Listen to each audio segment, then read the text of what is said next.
Halo teman-teman, selamat datang di channel YouTube aku, Reina. Kalau kalian mendengar Amerika Serikat, mungkin yang terlintas pertama kali di benak kalian adalah perkotaan besar seperti New York, Los Angeles, maupun Chicago.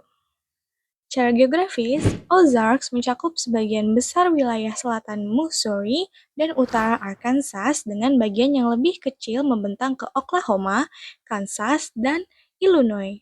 Meskipun sering disebut pegunungan, secara teknis wilayah ini merupakan sebuah dataran tinggi yang mengalami erosi selama jutaan tahun lamanya. Ozarks gak cuma menjadi wilayah dengan pemandangan yang indah, mereka juga punya sejarah yang panjang dan juga cukup kompleks. Jauh sebelum menjadi bagian dari Amerika Serikat, wilayah ini sudah memiliki hubungan dengan berbagai masyarakat indigenous termasuk suku Osage dan Kopal. Dan selama wilayah ini berkembang, begitu pula cerita-cerita di dalamnya. Tapi sebelum kita mulai, satu hal yang perlu diingat, cerita-cerita ini adalah folklore. Kisah yang diwariskan, dipercaya, diceritakan kembali, dan terkadang berubah seiring waktu.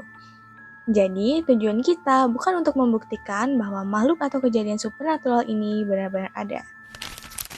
So, let's get into the folklore of the Ozarks.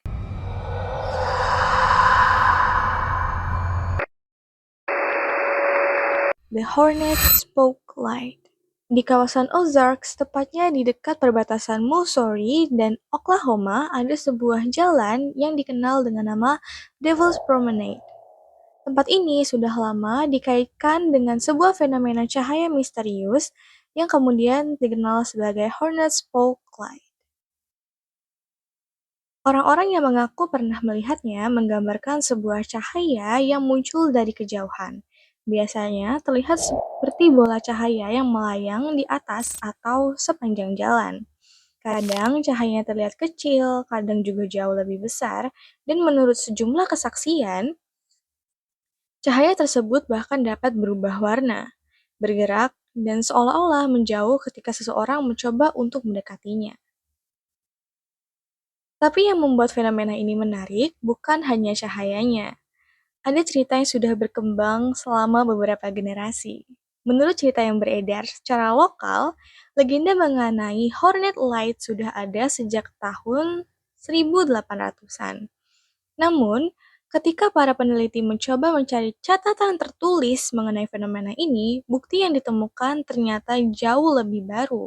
Kemudian, pada tahun 1947, folkloris terkenal dari Missouri, Vance Randolph, memasukkan cerita tentang cahaya ini ke dalam bukunya, Ozark Superstition. Randolph juga mencatat beberapa legenda yang dipercaya masyarakat untuk menjelaskan dari mana cahaya tersebut berasal. Salah satunya bercerita tentang dua orang muda dari suku Kaupav yang meninggal di daerah tersebut. Menurut legenda ini, cahaya yang terlihat di malam hari dianggap sebagai roh mereka. Versi lainnya jauh lebih sedikit dark. Konon, seorang kepala suku Osage pernah di Devil's Promenade. Setelah kematiannya, ia dikisahkan masih berkeliaran di tempat itu sambil membawa obor, mencari yang hilang. Dan ada satu cerita lagi tentang seorang penambang. Dikisahkan, anak-anaknya itu diculik dan sang ayah kemudian pergi mencari mereka hanya dengan membawa sebuah lentera untuk menerangi perjalanan malam. Namun, ia tidak pernah menemukan anak-anak tersebut. Menurut legenda yang beredar, cahaya yang masih terlihat sampai sekarang adalah lentera dari sang ayah. It's kinda sad, actually. Jadi itu tadi adalah beberapa legenda asal-usul untuk fenomena Spooklight ini. Dan kita akan masuk ke cerita di mana orang-orang mengaku pernah melihatnya. Salah satu kesaksian yang cukup menarik datang dari sebuah laporan pada tahun 1958, ketika seorang penulis dari Fort Times datang untuk mengamati Hornet Light Spook secara langsung. Ia menggambarkan cahaya tersebut sebagai cahaya oranye yang menyebar, yang tampak melayang dan bergerak mengikuti jalan. Tapi, yang membuat pengamatannya menarik adalah perubahan bentuk cahaya tersebut. Menurutnya, ukuran cahaya itu bisa berubah-ubah. Awalnya terlihat kira-kira sebesar buah apel, berarti kira-kira segini ya teman-teman. Kemudian membesar hingga ukurannya kurang lebih seperti sebuah keranjang besar. Jauh banget. Saat itu, ia terus mengamatinya. Cahaya tersebut bahkan terlihat terpecah menjadi 3 cahaya yang berbeda. Lalu ketiganya kembali menjadi satu. Jadi pecah kayak kunang-kunang terus balik jadi satu lagi mungkin. Di sana warnanya berubah menjadi biru. Kesaksian seperti inilah yang membuat Hornet Spotlight terus menarik perhatian. Karena bagi orang yang belum pernah melihatnya, mungkin mudah untuk mengatakan bahwa itu hanya sebuah cahaya dari kejauhan. Tapi bagi orang-orang yang mengaku melihat secara langsung, fenomena ini tidak selalu tampak seperti lampu biasa. Ada yang melihatnya sebagai cahaya kecil yang bergerak-gerak, ada yang menggambarkannya seperti bola api, ada yang mengatakan ukurannya itu berubah, bahkan warnanya juga bisa berubah. Selama bertahun-tahun, tentu saja, berbagai penjelasan juga pernah diajukan untuk mencoba menjelaskan fenomena tersebut. Tapi untuk sementara, kita nggak perlu buru-buru menentukan ini tuh cahaya berasal dari mana, apakah ini benar-benar paranormal, atau sebenarnya bisa dijelaskan secara alamiah. Karena yang membuat Hornet Spotlight menarik sebagai bagian dari folklore Ozarks justru bukan hanya pertanyaan sebenarnya itu apa, melainkan bagaimana sebuah cahaya yang terlihat di sebuah jalanan kecil bisa melahirkan cerita, legenda, kesaksian, rasa penasaran yang bertahan selama beberapa generasi. Dan sampai sekarang, orang-orang masih datang ke Devil's Promenade dengan harapan bisa melihatnya sendiri. Yang kedua, The Ozark Howler. Kalau misalnya tadi Hornet Spotlight itu adalah sebuah fenomena cahaya, folklore kedua ini jauh lebih menyeramkan. Karena, ya, kali ini yang konon berkeliaran di hutan Ozarks bukan cahaya, teman-teman, melainkan sesuatu yang disebut sebagai The Ozark Howler. Tidak ada satu deskripsi yang benar-benar disepakati mengenai makhluk ini. Dalam beberapa cerita, Howler digambarkan sebagai makhluk besar berwarna hitam dengan tubuh yang menyerupai kucing atau anjing besar. Beberapa orang mengatakan makhluk ini memiliki mata merah yang menyala. Ada pula cerita yang menggambarkannya memiliki tanduk, dan sesuai namanya, salah satu ciri yang paling sering dikaitkannya bukanlah penampilan, melainkan suaranya. Orang-orang yang mengaku pernah mendengarkannya menggambarkan suara Howler sebagai lolongan yang sangat dalam dan berat. Beberapa bahkan mengatakan suaranya terdengar seperti sesuatu di antara lolongan binatang dan suara manusia. Tapi seperti banyak folklore lainnya, cerita mengenai Howler tidak selalu konsisten. Deskripsinya juga berubah dari satu kesaksian ke kesaksian lainnya. Dan justru disitulah ceritanya menjadi menarik. Salah satu laporan yang dikutip dalam catatan mengenai Howler berasal dari tahun 1946. Seorang saksi menggambarkan makhluk yang sangat besar berwarna hitam dengan mata merah dan suara rendah yang mengerikan. Kesaksian lain muncul beberapa dekade kemudian. Pada tahun 2006, seorang saksi mengaku melihat sesuatu yang berwarna hitam dengan ekor panjang. Ukurannya kira-kira sebesar seekor Great Dane, tetapi bentuk dan penampilannya tidak seperti anjing yang pernah ia lihat. Ada pula kesaksian lain dari Missouri yang menggambarkan pertemuan yang jauh lebih langsung.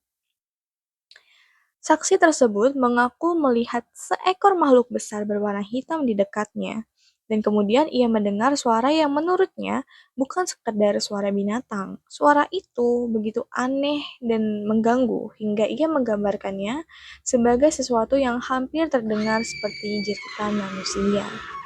Dan kalau memang ada satu hal yang terus muncul dalam cerita-cerita tentang Ozark Howler, itu adalah howlnya. Suara yang terdengar dari dalam hutan, tetapi sulit untuk menentukan dari mana sebenarnya suara itu berasal. Tentu saja, ada kemungkinan yang jauh-jauh lebih sederhana. Hutan Ozarks adalah rumah dari berbagai macam satwa liar dan beberapa hewan memiliki suara yang terdengar besar dan sangat berbeda ketika didengar pada malam hari. Ada pula pertanyaan tentang dari mana legenda makhluk ini sebenarnya berasal. Salah satu teori menghubungkannya dengan folklore pada pemukim Eropa, khususnya legenda dari tradisi Celtic mengenai makhluk supernatural bernama Chusid, seekor anjing besar yang dipercaya berkeliaran di wilayah pegunungan. Ada kemungkinan bahwa cerita-cerita seperti itu ikut terbawa oleh para pemukim dan kemudian bercampur dengan tradisi serta cerita yang sudah berkembang di wilayah Ozarks. Tapi sekali lagi, itu adalah teori, bukan asal-usul yang sudah terbukti. The Ghost of Clara Thompson Hall. Kali ini tempatnya itu lebih akrab sama kita dan bisa benar-benar kita bayangin, yaitu sebuah gedung musik di lingkungan kampus. Namanya Clara Thompson Hall di Drury University, Springfield, Missouri. Dan selama lebih dari 50 tahun, mahasiswa di sana telah menceritakan bahwa gedung ini dihantui. Salah satu cerita yang paling terkenal adalah tentang suara piano yang terdengar pada malam hari. Mahasiswa juga pernah mengaku mendengar suara salah satu kursi teater terangkat, seperti baru saja ditinggalkan seseorang. Padahal seluruh kursi di ruangan itu kosong. Kalau kalian nggak bisa bayangin, kursi teater itu biasanya kan yang gimana ya? Hmm, kalau ada yang duduk, kalau ada yang duduk kan ketahan. Dan kalau ada yang berdiri kan dia nutup lagi. Itu akan ada suaranya kalau teaternya itu benar-benar kosong dan sunyi. Tapi kata dia nggak ada satupun orang di sana. And that's so creepy. Ada yang mengatakan mereka mendengar suara gesekan gaun, ada yang mengaku melihat sosok perempuan di balkon, dan ada pula yang bahkan merasa seperti dipeluk sesuatu yang tidak terlihat. Banyak mahasiswa yang kemudian percaya bahwa sosok tersebut mungkin adalah orang yang namanya digunakan untuk gedung itu. Clara Wallace Thompson. Clara adalah seorang mahasiswa Drury pada masa awal sejarah kampus tersebut. Ia berasal dari Lebanon, Missouri, dan dikenal sebagai seorang pianis yang berbakat. Ia kemudian bertemu dengan Edgar Thompson di Drury.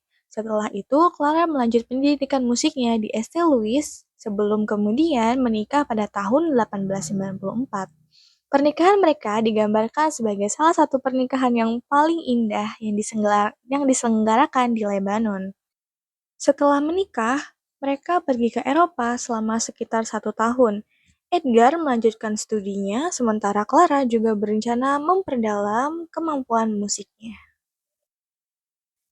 Namun, perjalanan mereka berakhir seperti tragedi. Pada 13 Mei 1895, Clara melahirkan seorang anak perempuan bernama Freda di Ohio ketika mereka sedang dalam perjalanan pulang ke Eropa. Awalnya, berita mengenai kelahiran itu mengatakan bahwa ibu dan bayinya dalam kondisi yang sehat dan baik.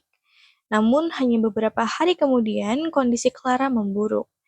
Ia jatuh sakit parah dan dokter saat itu mencurigai bahwa ia menderita consumption.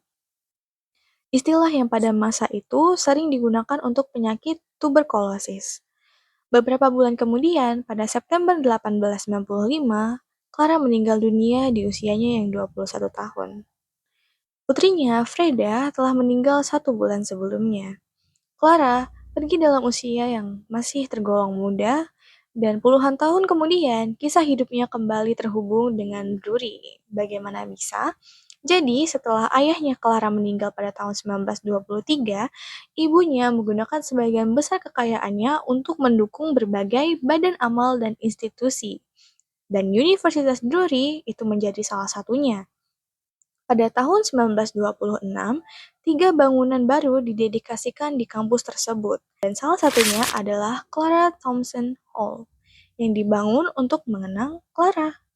Di bagian depan gedung itu bahkan terdapat sebuah plakat yang mengenangnya dengan kalimat "She loved music and could reveal its mysteries."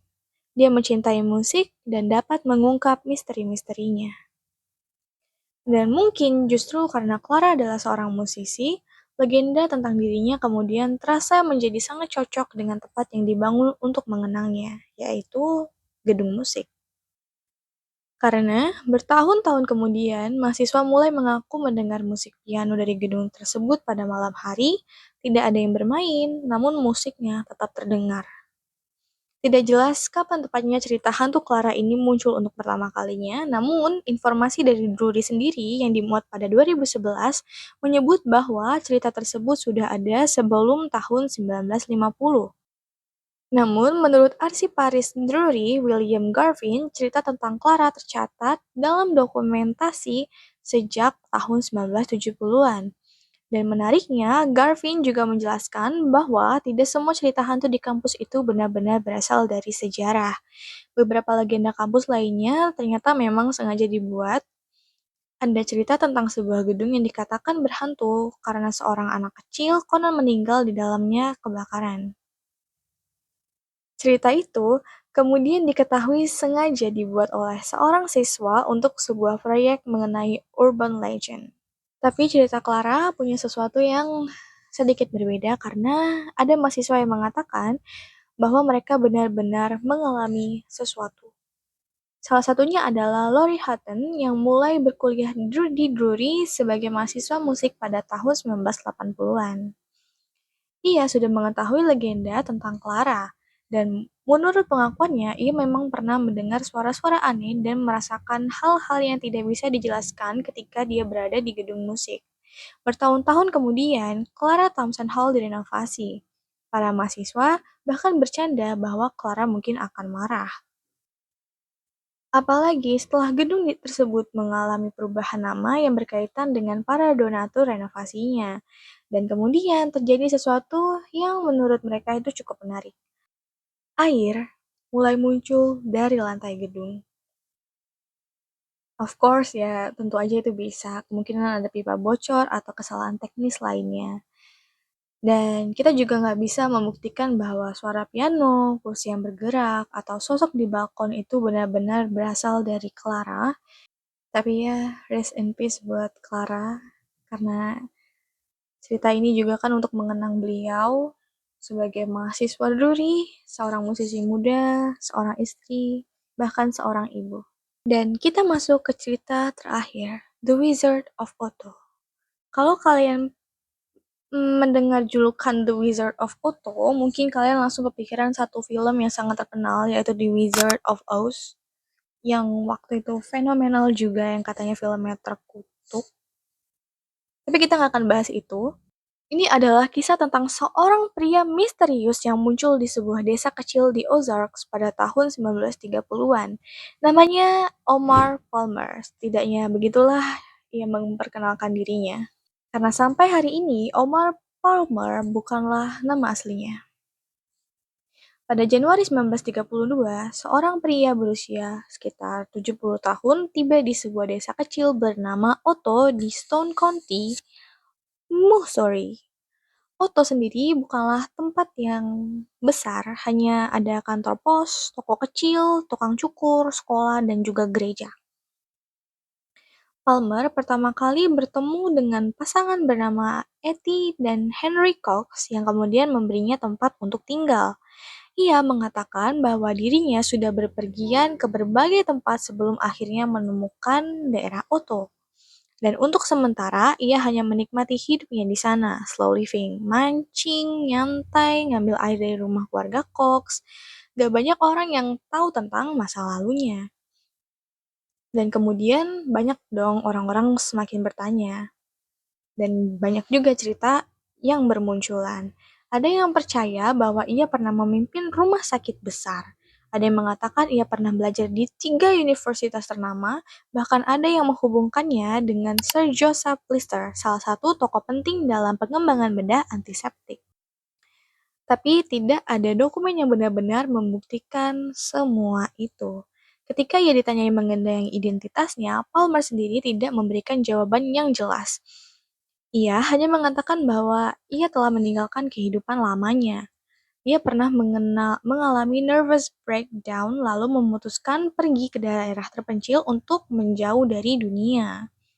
Namun kemudian sesuatu terjadi yang mengubah hidupnya di Otto. Seseorang jatuh sakit.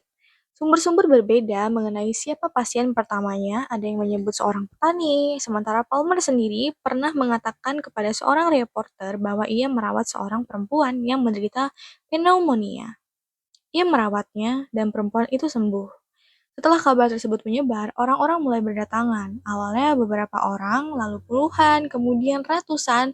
Dalam beberapa bulan saja, sekitar 7.000 orang datang ke Otto untuk meminta bantuan Palmer, guys.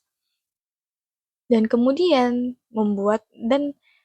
dan yang membuatnya semakin luar biasa, ia tidak meminta bayaran sepeser pun. Orang-orang bahkan datang sejak dini hari. Sebuah laporan surat kabar pada tahun 1933 mencatat menggambarkan mobil-mobil yang mulai berdatangan sekitar pukul 4 pagi. Pada hari-hari tertentu, bahkan Palmer bisa menangani lebih dari 100 pasien. Pernah dalam satu hari, ia dikabarkan menangani sekitar 200 orang. Orang-orang datang dari berbagai wilayah, bahkan dari luar negara bagian Missouri. Mereka menunggu di rumah keluarga Cox, menunggu di teras, menunggu di halaman, dan kalau daftar pasien sudah terlanjur penuh dan panjang, sebagian bahkan mendirikan kemah di dekat sungai sambil menunggu giliran. Segitu banyaknya antusiasme soal Paman Palmer ini ya. Lalu, sebenarnya apa yang dilakukan oleh Palmer? Ia mengeklaim memiliki pengetahuan medis yang luas. Ia menangani berbagai macam keluhan, mulai dari infeksi mata, masalah ginjal, rematik, masalah perut, hingga kondisi yang jauh lebih serius. Gokil juga. Namun, sebagian besar pasien awalnya diberikan pengobatan berbasis herbal. Herbal tersebut bahkan diproses di dapur keluarga Cox. Panci-panci besar terus digunakan untuk merebus berbagai tanaman dan akar yang dikumpulkan oleh masyarakat sekitar. Bahkan masyarakat sekitarnya pun ikut serta. Dan karena Palmer tidak menggenangkan biaya kepada pasien, popularitasnya justru semakin besar. Tentu saja tidak semua orang menyukainya, terutama dokter-dokter lokal yang nggak senang karena mereka harus bersaing dengan orang yang memberikan pengobatan secara gratis. Pada Juli 1933, Palmer ditangkap oleh Missouri Department of Health karena dianggap melakukan malapraktik. Karena ya nggak pakai lisensi. Dan dia juga nggak tercatat kan di database ini kamu dirimu itu siapa. Tapi kemudian sesuatu yang cukup luar biasa terjadi. Bak miracle di film-film. Tidak ada yang mau bersaksi untuk melawannya. Orang-orang yang pernah ia bantu justru datang untuk mendukungnya. Pada Oktober tahun yang sama, Palmer akhirnya dibebaskan. Menurut catatan Vance Randolph, suasana di pengadilan bahkan berubah menjadi semacam perayaan ketika ia keluar sebagai orang bebas. Tapi ada satu hal yang tetap tidak berubah. Tidak ada yang tahu siapa sebenarnya Omar Palmer. Pada tahun 1933, seorang reporter Kansas City Star bahkan secara langsung menanyakan identitas aslinya. Palmer menolak memberitahunya. Ia mengatakan bahwa ia sengaja membuang nama belakangnya dan memutuskan untuk memisahkan dirinya dari kehidupan sebelumnya. Dan semakin terkenal dirinya, semakin keras ia menjaga misteri identitasnya.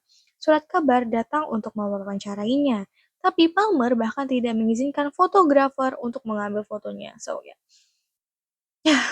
kita nggak akan pernah tahu ya, teman-teman. Tapi mungkin kalau aku bisa menemukan sketsa atau gambaran, nanti aku taruh ya. Ia takut jika wajahnya dipublikasikan, orang-orang dari masa lalunya akan mengenalinya.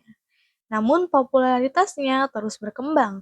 Pada tahun 1934, Palmer pindah dari Otto ke kota Harley, setelah para pemimpin kota menawarkan tempat tinggal dan ruang klinik gratis.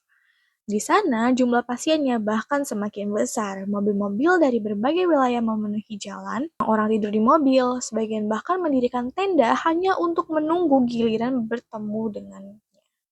Pada tahun 1935, ia juga mendirikan Auto Remedy Company yang menjual resep dan obat ke berbagai wilayah. Jadi udah punya cabang sih Om. Untuk sementara, sepertinya tidak ada yang bisa menghentikan The Wizard of Otto. Kemudian semuanya berhenti secara tiba-tiba karena pada tahun 1938 kliniknya di Horley ditutup. Palmer mengatakan bahwa kondisi kesehatannya sendiri memburuk. Ia kemudian meninggalkan wilayah tersebut dan seperti saat ia datang, ia pergi tanpa benar-benar menjelaskan siapa dirinya. Palmer masih sempat menemui pasien di beberapa tempat setelah itu. Namun, pada 13 April 1946, Omar Palmer meninggal dunia di St. Elizabeth Hospital, Arkansas. Ia dimakamkan di Maple Park Cemetery di Aurora, Missouri. Dan dengan kematiannya, misteri tentang identitasnya seharusnya berakhir. Tapi ternyata tidak. Beliau malah jadi legenda dan folklore buktinya kan. Karena rumah tempat Palmer pernah tinggal di Otto masih berdiri sampai sekarang. Dan pemilik rumah tersebut memiliki cerita mereka sendiri. Seorang penghuni bernama Casey Lightfoot mengatakan bahwa selama tinggal di rumah itu, ia pernah mendengar suara-suara dan melihat kilatan cahaya. Ia percaya bahwa rumah tersebut dihantui oleh Palmer dan seorang wanita yang pernah membantunya. Lightfoot juga mengaku pernah melihat sosok seorang anak perempuan kecil yang ia percaya sebagai salah satu pasien dari Palmer. Menurutnya, sosok tersebut muncul pada musim dingin dengan mengenakan semacam pakaian tidur. Bahkan, ia mengatakan bahwa anak itu pernah muncul dan mengajak putrinya bermain. Namun menurut Lightfoot, mereka tidak merasa terganggu oleh kehadiran tersebut. They're not mean to us. Ya, sejak arwahnya itu nggak jahat sama mereka. Kita tidak tahu siapa sebenarnya Omar Palmer. Kita tidak tahu apakah semua kisah tentang kemampuannya menyembuhkan benar. Kita bahkan tidak tahu dari mana ia sebenarnya berasal. Tapi kita tahu satu hal, pada tahun 1930-an, ribuan orang di Ozark benar-benar datang kepadanya. Mereka percaya kepadanya, mereka menunggu berjam-jam, bahkan berhari-hari hanya untuk bertemu dengannya. Dan lebih dari 70 tahun kematiannya, namanya masih hidup dalam cerita-cerita masyarakat setempat. The Wizard of Otto. Kalau Palmer, kalau Paman Palmer ini ya, Om Palmer, kemungkinan memang dia tuh orang yang pinter. Karena kan dari herbal-herbal kan katanya, berarti dia memang benar-benar mempelajari tumbuhan yang begitu-begitu. Sedangkan kalau di tahun segitu, ya orang-orang kalau pinter dikit kan dikiranya penyihir. Kalau nggak salah atau salah tahun ya. Karena banyak juga kayak perempuan-perempuan yang pinter sedikit itu dianggap witch, lalu dibakar. So, itu adalah folklore yang terkenal di Ozarks. Aku melihat antusiasme kalian tentang folklore di video sebelumnya, yang tentang suku Cherokee, dan juga views yang naik di postingan terakhir aku soal cerita-cerita dari Reddit. Mungkin aku akan bikin series ya tentang folklore dan juga series tentang Reddit. Jadi, kalau folklore kemungkinan aku akan ngambil wilayah-wilayah pegunungan dulu. Jadi kayak kayak series folklore pegunungan, series folklore wilayah mana gitu ya. Semuanya lagi aku kerjakan dan sedang aku pikirkan proyeknya. Yang aku butuhkan hanyalah dukungan dan support dari kalian. Dukungan dan support, boros banget kata-kata gue sama aja. Aku juga butuh saran dan masukan dari kalian untuk channel ini ke depannya gimana. Dan aku notice satu hal ya selama video tag kemarin, itu ternyata posisiku tuh nggak pernah bener-bener ada di tengah kamera dan mungkin kalian sebel melihatnya dan karena aku juga sebenarnya sebel. Karena aku ngerasa tuh setiap record aku udah di tengah, tapi ketika hasilnya aku posting kok kayak, kok nih orang nggak di tengah? I'm so sorry for that. I'm trying my best. So, itu dia misteri hari ini. Misteri apa lagi esok hari. Bye-bye.